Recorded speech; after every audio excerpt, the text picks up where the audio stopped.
All right. Pleased, obviously, anytime you shut out an opponent, it's difficult to shut out anybody in football.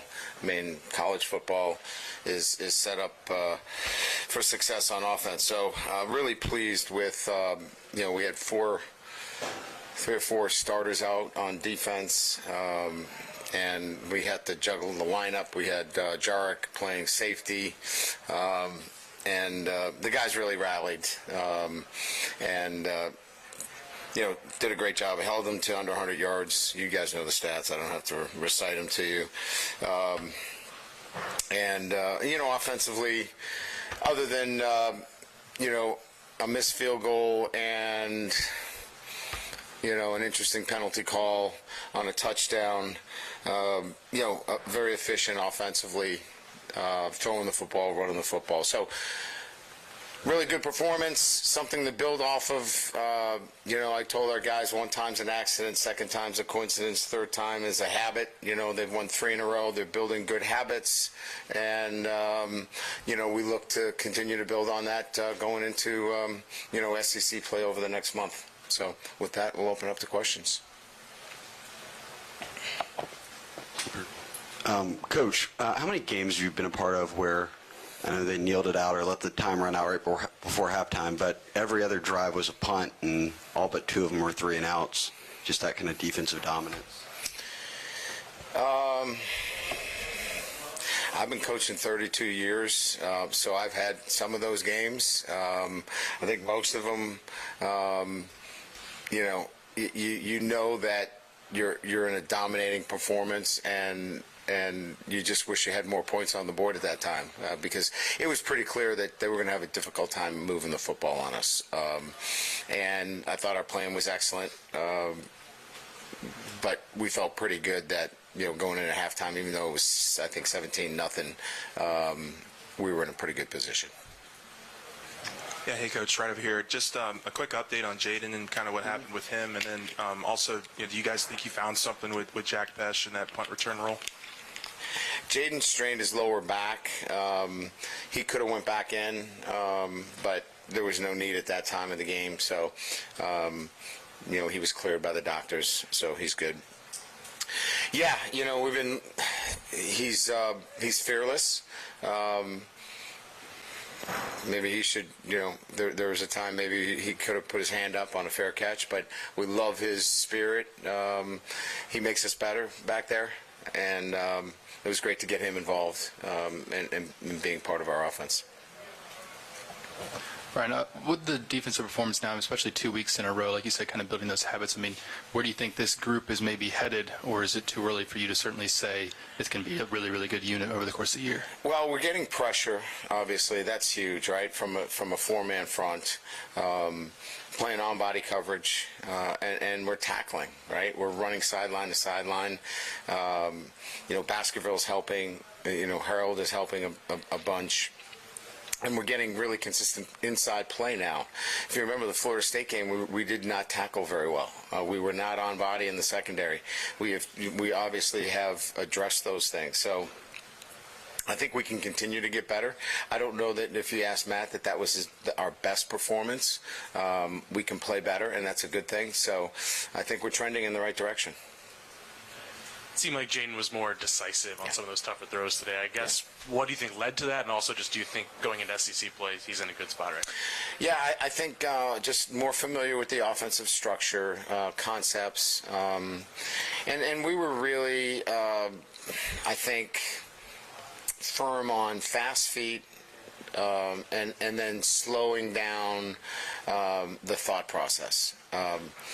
We felt like when his feet are slow, it puts his mind moving too fast because he feels like the opposite has occurred. So we got into a really good coaching point with fast feet, slow decision making, and it really helped him a lot, and it was nice to see. Coach, you guys had that punt return set up beautifully with Besh. You were obviously pretty animated about the call. What was your perspective on what you saw down So the they field? called it a blindside block. And I took issue with the fact that it was a blindside block. If he's, a blindside block means he could not defend himself. I felt like he clearly saw it coming. He got his head across. And they just simply had a different interpretation. And I said, if you take that block out of football, there won't be punt returns. And I just felt, look, they won the argument because it's their interpretation of what a blindside block is. I didn't agree with the call, and I wanted to make sure that I probably was beating a dead horse on the thing, but I wanted to make sure they heard me.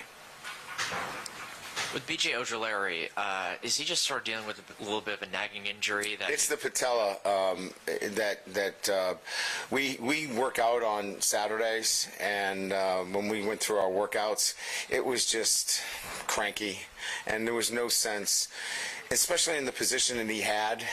He was not going to get a ton of work where we had him in the jack position. He had QB, and as you saw, the ball was going out on the perimeter, or they were running dive. So we just thought it was best that we rest him and get him 100%. Yeah, Brian, right here. The nuss you saw tonight, was that the nuss you saw in preseason? Yes. Decisive, and made obviously some really high-level throws. Love to see him hook up with Malik down the field, but he's a talented football player. He's just, making good decisions, take what they give you, be disciplined, and you've got another really fine quarterback there. Hey, Coach, what can you say about the performance of the running backs tonight? Seemed like a lot of them got going more than the past couple weeks. Yeah, I thought they ran with low pads. They were physical. Noah Kane obviously played really well. I thought all of them, ran hard. They were physical, took it to the defense, and that was really the emphasis all week. They're not very big up front. They do a lot of things, obviously, but run with low pads, and I think Frank was emphasizing that all week, and run physical. And I thought we were extremely physical at the running back position. Brian, do you have an update on Major Burns and also on Armani Goodwin? Amani was a hamstring, so we're hopeful that clears itself. Major situation is probably one where he's going to be lost probably for anywhere from 3 to 6 weeks with an upper neck injury. There was no, I don't want to get into the specifics when you talk about a neck injury, but he's been cleared by all of the doctors, but it's going to need some rest. But it's probably going to take between 3 and 6 weeks before we can get him back out on the field. Coach, we've mentioned it tonight, and you have too. With Armani going down, you had Noah Kane step up, John Emery looking a lot sharper.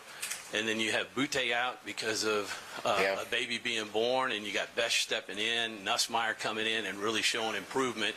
Are you seeing that the guys on the team all kind of taking that opportunity to be able to fill in and take an advantage of their opportunity when it presents themselves?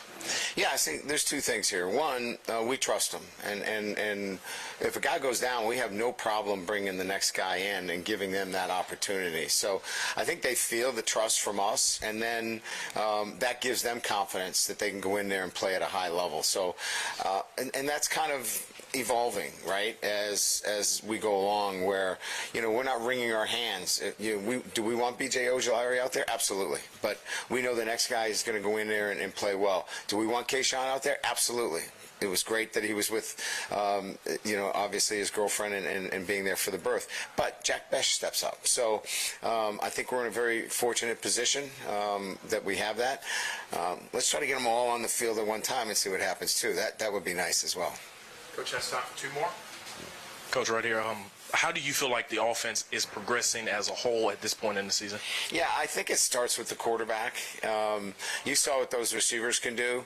We were patient today. That's a very difficult defense. They want you to throw the ball down the field and waste downs. We were not going to do that. We were going to be very deliberate, very patient. We were going to throw hitch routes and slant routes. We were going to check it down in the back. We used some clock to score. That's why the number, it was 17-0 at the half, and we squandered a couple of chances. But we got the ball out quickly. It was timely. It was efficient. And then we let those receivers make some plays. And their yards after the catch were pretty big this evening. And obviously the big one with Brian Thomas. So I think where our offense really stepped up today was efficiency. I think we were 33 for 36. 33 for 39. That's a pretty high percentage when you're talking about throwing the ball almost 40 times to have that high of a percentage. I'm not really good at math, but that's pretty good.